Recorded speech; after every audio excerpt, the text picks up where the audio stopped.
Welcome to Just Another Autism Podcast. In this podcast, I, Eileen Lamb, take a deep dive into the personal journeys of people in the autism community, from autistic individuals navigating daily life to the caregivers, educators, and employers who support them.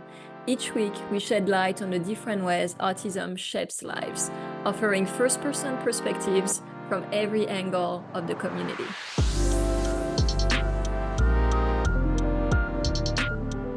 Today, I am pleased to be joined by Andrew Zimmern, famous American chef, radio and TV personality, and restaurateur, as we like to say in French. Welcome, Andrew, and thank you so much for joining us today. My pleasure. So before we get started, can you just introduce yourself for people who might not know who you are and tell us a little bit about your connection to autism? Sure. I'm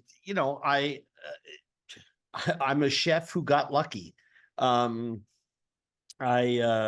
born and raised in New York City, worked in the food business my entire life after graduating from college. And before graduating from college, I think I've taken a paycheck from a restaurant every year continuously, except for one, since I was about 14 years old. So I've always been in the food business, and for the majority of that on the cooking side of things.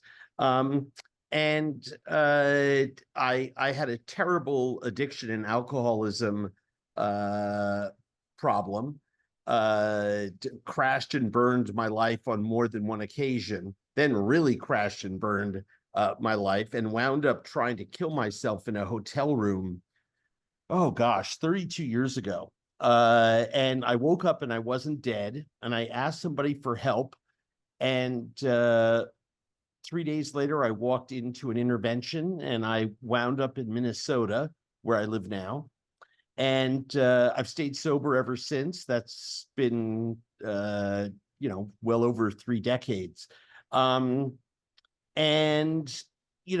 the course of my sobriety, well, actually even predating my current sobriety, I was dealing with a lot of mental health issues of my own.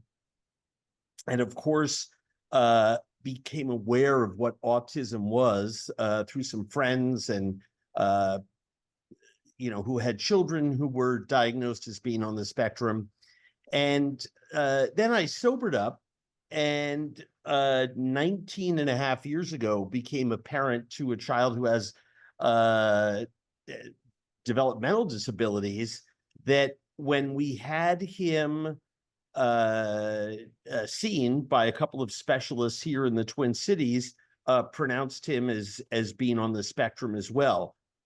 Now, it turned out over the next 4 or 5 years, we learned that he was not on the spectrum, that was an errant diagnosis. But during those 5 years, I educated myself pretty well about what autism was, and at the time, Asperger's and a whole bunch of other things that, this has not been a straight line. Mental health issues and other diagnoses of that kind rarely are. And so many things have changed over the years. But at times, as a younger child, my son presented autistically.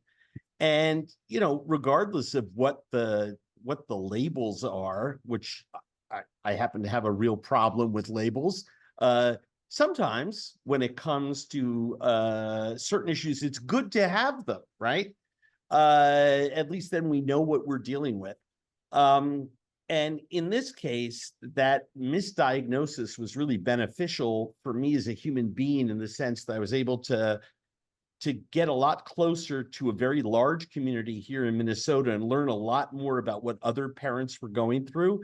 My son has a very narrow diagnosis currently, and it's not that many parents deal with what my son has. But I found for myself a lot of empathy and understanding, a lot of information, education, and a tremendous feeling as a parent that I wasn't alone. when my son had this misdiagnosis. And so I guess that began my connection to autism.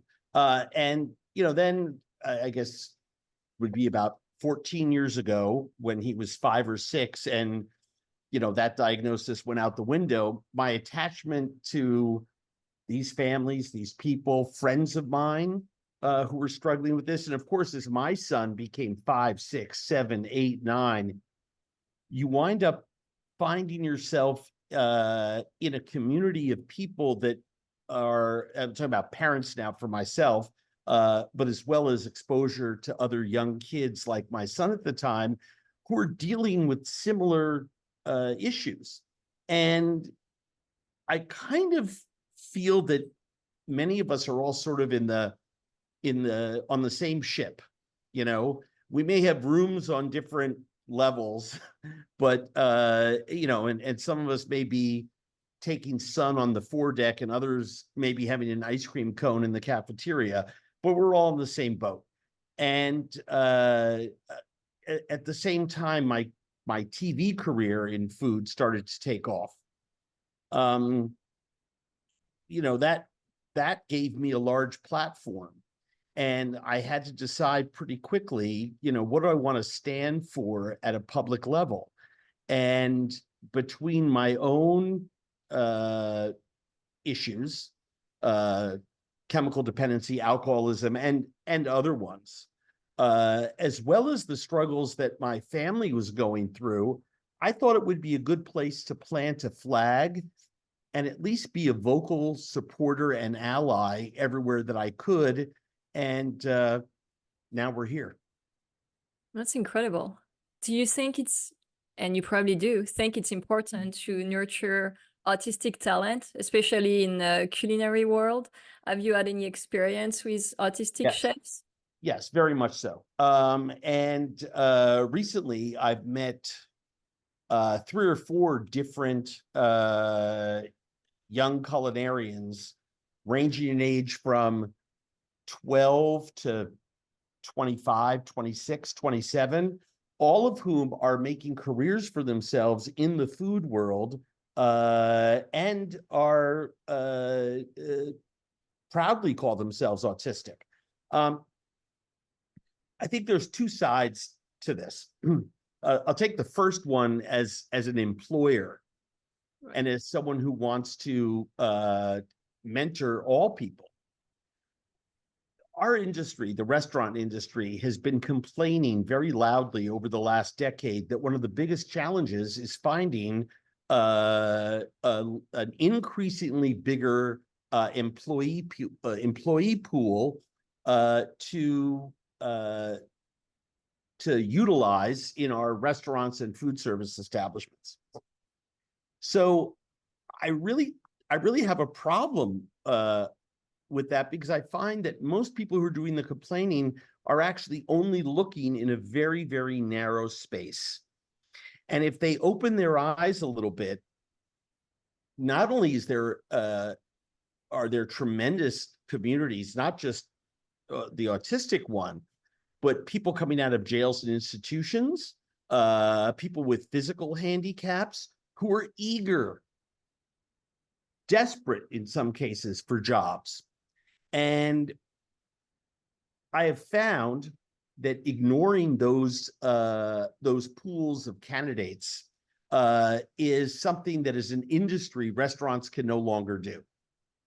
At the same time, we see so many people on the spectrum who have the opportunity to do job training in culinary, or simply have done it in their own home and developed a talent for it, and then found a way to translate that into a desire to work. So why wouldn't we give those people a chance? I think everyone deserves a right to have a place to call home, a workplace home. It gives someone self-esteem, dignity, respect.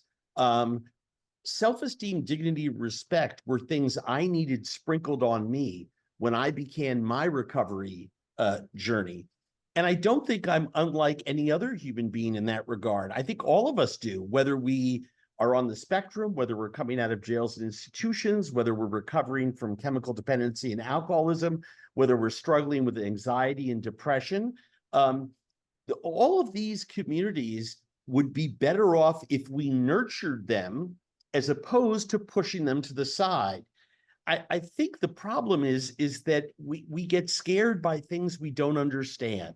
And when I say we, I mean society at large. And I think we need to sort of walk through that fear and embrace those people. Because we're all human beings. And I've yet to find anyone that couldn't fit in or be given a role somewhere in a thriving business. And I think ignoring those communities as restaurants per se, we do at our own peril. So do you know of any like programs maybe for like very talented like autistic chefs who might need accommodation, so not be fully ready to be in the workplace? Like how could someone get in there if they need accommodation? I think the first thing that they need to do is contact the local autism organizations in their communities. I don't know of a national program yet that's doing coast to coast training, and I feel it's kind of coming. We have some organizations here in Minnesota, like Pacer, for example, that does work nationally and helps parents and young people who are on the spectrum, as well as those suffering from a whole range of different other issues, that actually is able to place people, depending on skill level and ability, into smaller culinary programs. I was down in Miami 2 years ago, and I did a dinner that benefited a local organization that does culinary training for people with very profound limitations, far exceeding autism. And what they found with these young people was that being able to complete a task, in this case, a recipe, was something that gave them such a profound feeling of satisfaction that they started accelerating this program. And they brought 5 or 6 students into the kitchen to help the chef and I prepare this dinner that also focused as a fundraiser for this organization. And I wish I remembered the name of it. But the point is that I've seen people who are very low on the spectrum. I've also seen people very, very profoundly restricted physically from performing in kitchens and emotionally from performing in kitchens, do extremely well with the right kind of coaching. And so I think this opportunity is really, really large. And it comes down to this. There is an innate feeling. It's the reason I fell in love with cooking. When I make scrambled eggs and I put them in front of someone at my house and they take a bite, and you just see them nod with that feeling that says, "Oh wow, that's really delicious," and they don't even say anything, and then they start eating a little quicker, right? Because they're hungry, but it tasted good. The amount of joy that gives someone, I think, as human beings, we're actually wired to respond to giving happiness to another human being. I think it's a part of our innate DNA structure. And that is such a simple thing to teach anyone. I don't think I've met anyone that I can't teach to scramble an egg and make some toast, right? And to deny someone the pleasure and the satisfaction and the esteem that comes with preparing a meal for someone else, I think it's really unfair. And I think in that idea is the key to unlocking a door of possibilities into a room of possibilities for so many communities that have been othered in our society. So yes, I see an extreme need for this, and I'm hoping to see that these kind of programs grow. And for anyone out there who is seeking this kind of thing, I think it's pretty simple to find online. And while I'm talking to you, I think it's important that we get Autism Speaks to start to be a place that can help folks network into that. So I'm going to bring that up at the next meeting. And since you mentioned Autism Speaks, how did you first learn about Autism Speaks, and how have you been involved with the organization over the years? I first learned about it when my son, at age 3, went to I think it was the Minnesota Center for Autism or Minnesota Autism Center, whatever it was called at the time. And I learned of Autism Speaks, and I was fascinated by it. And much in the same way that other national organizations whose goal is to help people sort of fascinate me, I'm kind of drawn to it. And then I found some friends who had utilized their services at Autism Speaks for their children and their families. And one friend in particular, who's a culinarian, over the last couple of years invited me to get involved, and I said yes right away. And so I guess I've been to 4 or 5 of the galas as a guest, and another 3 of them as someone who's actively involved in the performance from the stage. And I really believe in being able to lend my voice to that, because at least it allows me a small handhold into associating with a great organization that helps a lot of people, that's growing and doing more and more work, and in fact gives me an ability to sort of marry my platform to theirs and broadcast out my opinions about autism in general, and people who are labeled as autistic, and to help sort of explode some of the myths that surround autism so that people are more accepting of it. There's so much misinformation out there, which is very similar to a lot of other mental health issues, some of which I suffer from. I tell people all the time I'm an alcoholic and a heroin addict, and they look at me and they say, "Wow, you don't look like one." And I say, "Well, I also suffer from depression and anxiety, and I'm also a suicide survivor. Do I look like that too?"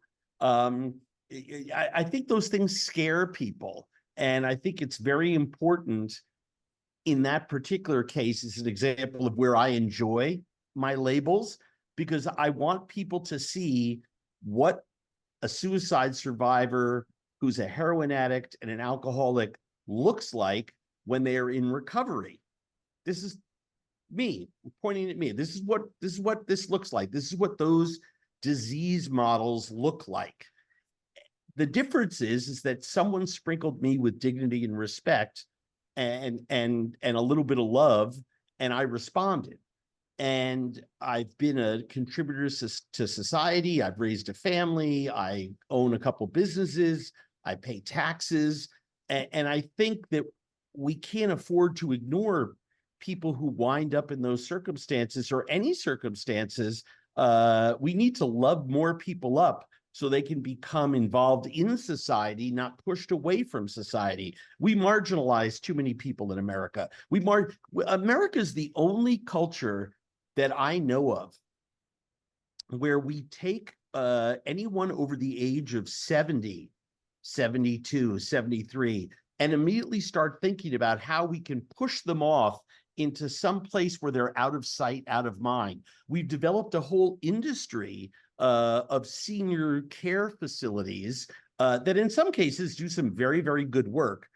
But societally, from a cultural standpoint, the idea that we wouldn't take older adults into our homes as adult children and have multi-generations of people be caring for our own where possible. I mean, look, I fully concede that there are some adults in the latter years of their life that need medical attention and other services that can't be provided in the home. However, as someone who is 62, and over the last couple of years, my parents are no longer with us, but over the last couple of years, you know, myself, all my friends, we've all been discussing like how are our parents getting along, right? And almost to I can't think of a single one that said, I'm moving my mom or my dad into my home. We all want to push them away. And that idea culturally in America of pushing people away out of sight, out of mind, I think is one of the key problems in how we look at all folks who fall under so many different kinds of labels. And that's why I proudly wear my labels. So you're very open about your mental health struggles, which is really great to see because, as you said, we don't speak about it a lot. And when we do, there is a lot of misinformation. So what advice would you give to parents and also who have a child who might be struggling with mental health struggles, and to the parents themselves? Like what can be done to help? I know it's a case-to-case basis, but anything. Yeah, I think, first of all, for parents, you need to get your own assistance and coping mechanisms in place. You can't be of service to your family as a whole and to your child if they're the ones who are diagnosed on the spectrum. You can't be at your best until you're getting help for yourself, right? This is a life-altering diagnosis, right? On one hand, it's like, as a parent, it's like, oh, good news. Now I know what I'm dealing with. But now I know what I'm dealing with, right? It's a double-edged situation. And I think a lot of parents they focus so much on their child and not enough on themselves in terms of developing a program with a professional where they can practice patience, tolerance, understanding, and acceptance of what's happening in their own lives so that they can then push. You can't give away what you don't have. So you can't tell a parent, be patient with your child, be more understanding with your child. If they're not patient and understanding with themselves, can't give away what you don't have. And so I think it's very important to acknowledge that the family needs attention, which is another reason why I really admire a lot of the work that Autism Speaks does, because they focus on all family members and they treat this as the with the right attitude, right? So I think families need to get help. I think that's really, really, really key. And I think that I was really lucky in that I was already involved in a self-help group or two or three, and was already getting help myself, working with a therapist when I became a parent. So it was really, I already had that kind of built in to my life. And I think it's important that other adults realize that this is this is not just something that one's child has from a parent's point of view. This is something that everybody has to then cope with. And that includes then outside groups and agencies, schools, rehab, or training of all kinds, right? So I looked at it as sort of like a work project. What would I do if this was an assignment at work? Well, I'd ask for help. I don't know how to deal with a lot of these things, so I had to put together my team, right? And I think putting together one's team for the family is very, very important as well. as a mom or dad, we have huge egos. We think we should know how to solve all these problems. So I think learning how to say, I don't know how to deal with blank, can you help me, is probably the most important sentence. I want to tattoo that inside the eyelids of all the parents who first become aware of any sort of anormative situation in their family, from separation, divorce, loss of a loved one, medical diagnosis of any kind, whatever sort of challenge life throws at you, big challenge.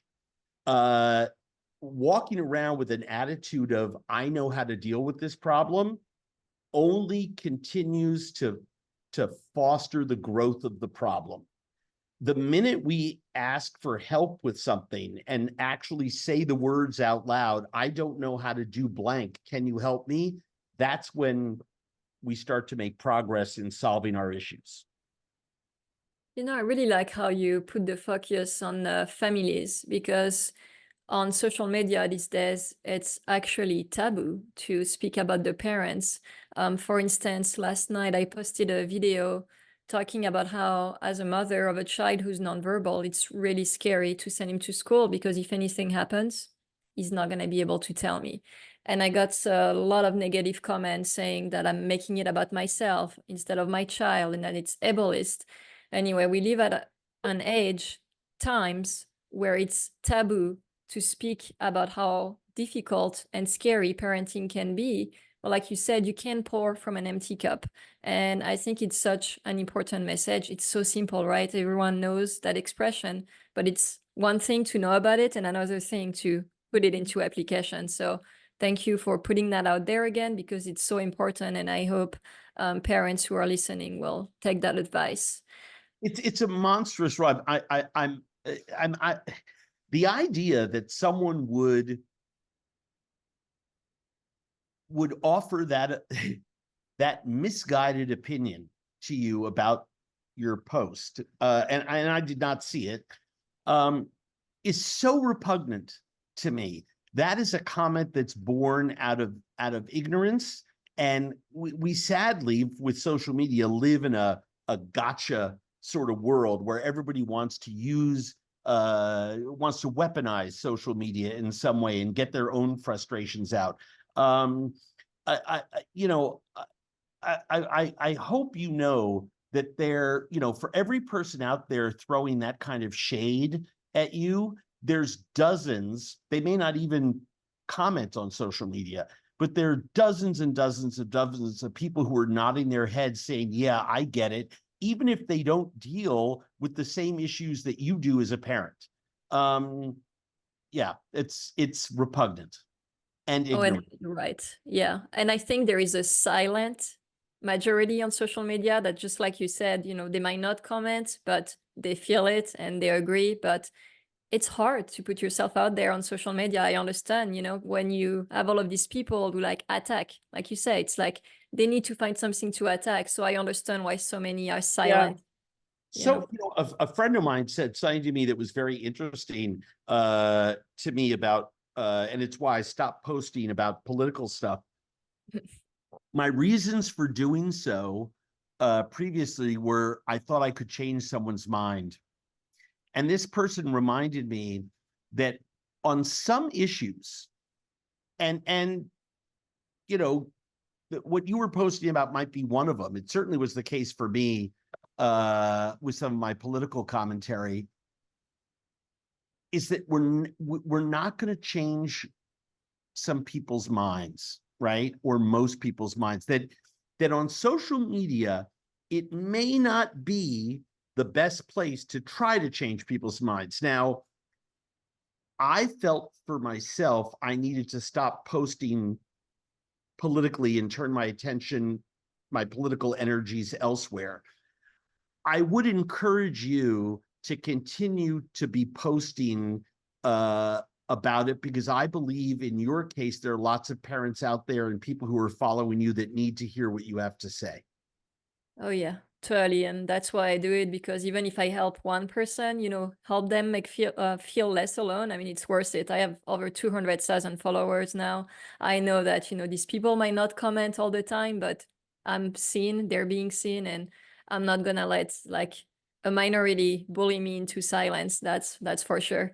I wanted to ask you one last question that I think is really cool, because it's gonna help a lot of people if you have a good answer. It's about picky eating. I think we call it food selectivity now. That's the correct term.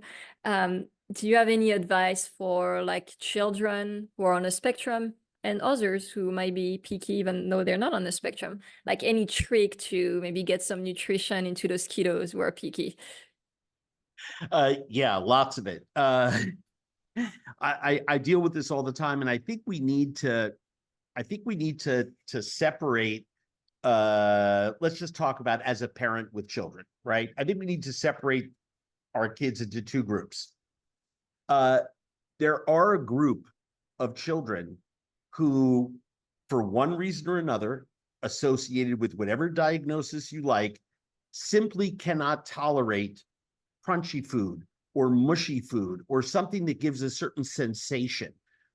Some children are radically concerned about temperatures, some with textures. And I think we have to understand that we have to lean away from those things, because there's no amount of force feeding, spicy food to someone who doesn't like spicy food or can't tolerate it physically. If they had a physical ailment in their stomach and couldn't tolerate spicy food from a physical ailment, no one would feed them something physical. And I've heard, or something spicy. And I've actually heard from some parents like, oh, I'm trying to wean my child away from that feeling by feeding them mushy food. I'm like, what are you, crazy? I think we can, and I'll use an egg as an example since it's on my brain. If someone doesn't like mushy food or soft food or certain soft textures, you can put very crispy surroundings on that texture. You can put it on very crispy toast in a sandwich, very thin layer, single egg, beat it up, spread it, don't scramble it, just let it be flat, fold it, put it between two pieces of thin toast, okay? And let that person experience the flavor of toast, butter, and egg, where the predominant texture is crunchy and not soft. You can build from there. I have found with normative children, there's no such thing as picky eating. There's just parents who didn't put a diverse group of foods on their plates as young people. And I'll tell you what I mean by that. And I'm not trying to blame parents. We all do the best we can. But what happens is we get very busy. We're having a very tough day. We're really struggling. And our kids just want, more, whatever, hamburgers and tater tots. And the next thing we know, they're 7 years old and all they'll eat are brown foods that are fried or processed, chicken fingers and hamburgers and tater tots. It's probably the biggest complaint that I get from parents of all kinds. And they always say to me the same thing. They say, well, good luck trying to get any kid to eat fish. Good luck trying to get any kid to eat vegetables. And I asked them, I said, what do you mean by that? And they said, well, kids just don't eat that. They don't like that, And I say that, well, that's interesting, because you should go to Japan, where children are given, when they're teething, squid jerky and fish jerky to relieve the pain. They're given seafood snacks and vegetable snacks, including seaweed, right? After school. I mean, they're also given cookies and apples and the other stuff. But in Japanese culture, eating seafood is something that kids do at the earliest age, the moment they're able to incorporate hard foods. In fact, even before that, because there are soft baby foods that are seafood based, in Japan. So I remind people it's not in our DNA. It's actually, as human beings, in our DNA to eat anything, especially foods that have fats in them, because it helps our brain grow. Healthy fats. Okay, I want to underscore that. Healthy fats. One of the things that was really incredible, if you're having trouble getting your kids to eat vegetables, it's because you probably didn't start early enough with them and with enough variety of them. And I get it. Parents are busy. There's no rule book. We don't, it's parenting job, and cooking as a parent is really tricky. What I did very early on with vegetables with my kid, because Noah ate everything in sight. And then all of a sudden at like age 5, didn't want to eat the vegetables anymore. Like, I freaked out one day. I mean, he always ate the broccoli that I prepared, right? Really healthy, nutritious vegetable. Always ate it. And then one day was like, oh no, I don't like this. And I was just, oh my gosh, what am I going to do? And what I did was I took some broccoli and I steamed it. I let it cool, and I just sauteed it in a pan before he ate it, just a portion or two of broccoli with a little bit of butter, a little sprinkling of brown sugar, and a little bit of fish sauce, the Thai and Vietnamese condiment that's kind of like liquid anchovies. And the salt, the sweet, and the fat, especially those 3 ingredients, butter, brown sugar, fish sauce, can be combined and used to sauce vegetables in a way that is incredibly appealing to anyone's brain. Like, your brain craves it, right? It's got lots of umami. It's got lots of that salt, sweet, fat flavor and mouthfeel that our body wants. Now, I am not suggesting that we use a large volume about it. In actuality, it was really about, in 2 portions, I'll say 1.5 teaspoons of butter, about an equal amount of brown sugar, and about half as much of fish sauce. And the result is unbelievable. I would encourage anyone to try that. And I started putting it on a lot of vegetables, Brussels sprouts, carrots, all kinds of things. And I still use it. I mean, first of all, I enjoy that flavor myself, but it actually almost reaches out and grabs you by the throat and says, I want to eat this. It is a really, really powerful seasoning mixture.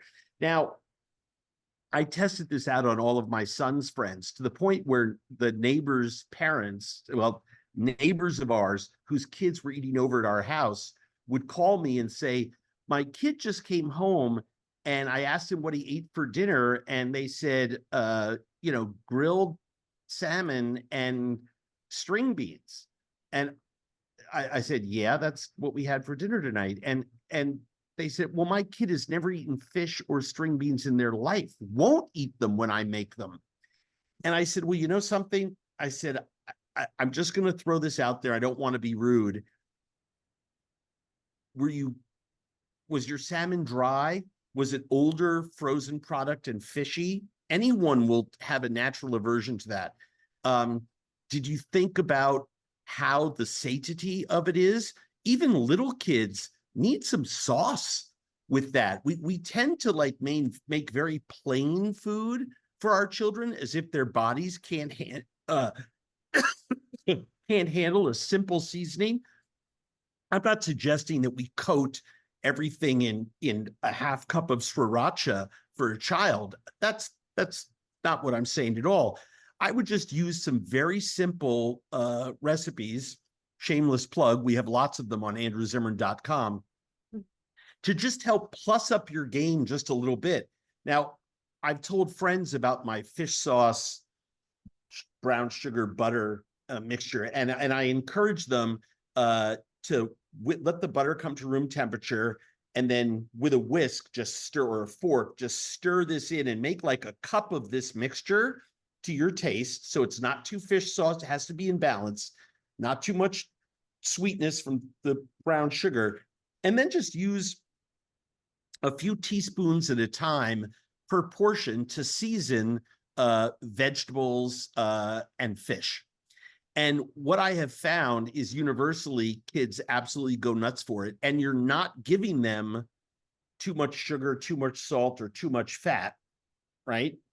If you use that seasoning judiciously. And it's a strong season. You don't need a lot of it. I would encourage any parent to experiment with that. I think they'll be shocked at the result. I'm totally trying it tonight. I will report back. Thank you. You have my email address. Let me know how it goes. Yeah, I will. That's incredible. Well, hopefully that is. I can't vouch for it yet. We'll see. We'll see. Taking your word for it for now. Okay, I have one question just because I'm curious. What's your favorite French food? Is French food good? I've never eaten it. Unbelievable. Not the answer you were looking for, was it? Yeah. I adore French food. I happen to be one of those people who's lucky enough to spend a lot of time in France, and I have historically spent a lot of time in France as well.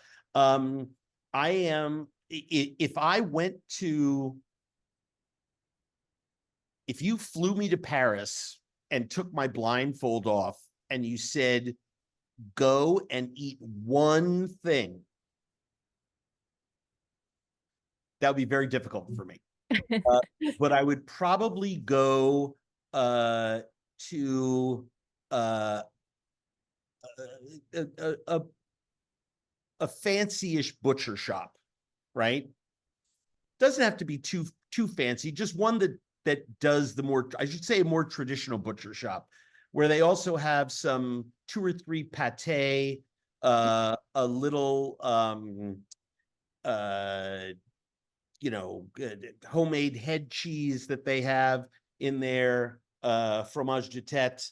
I happen to be a big fan of Gilles Verreau, who has a shop just devoted to terrine and cold meat preparations of all kinds. And I just love all that stuff. I'd kind of want to bring a baguette with me. So I'd probably, as you were bringing there, I'd say, oh my God, what's that? And when you look the other way, I'd sneak into a store and get a perfect baguette and bring it with me to the shop. Then I need to go to Marie Quentin, the fromagerie that she runs. I happen to love her cheese shop, probably above all others in the whole world. And that's kind of where it would start. And then I need to go just to a very simple bistro and enjoy whatever the plat du jour is. Usually, I hope it's winter, so it would be something earthy and big, like a dough of beef or some sort of chicken fricassee, something very home style that I think the French do as well as anyone. Good answer. Yeah, I agree.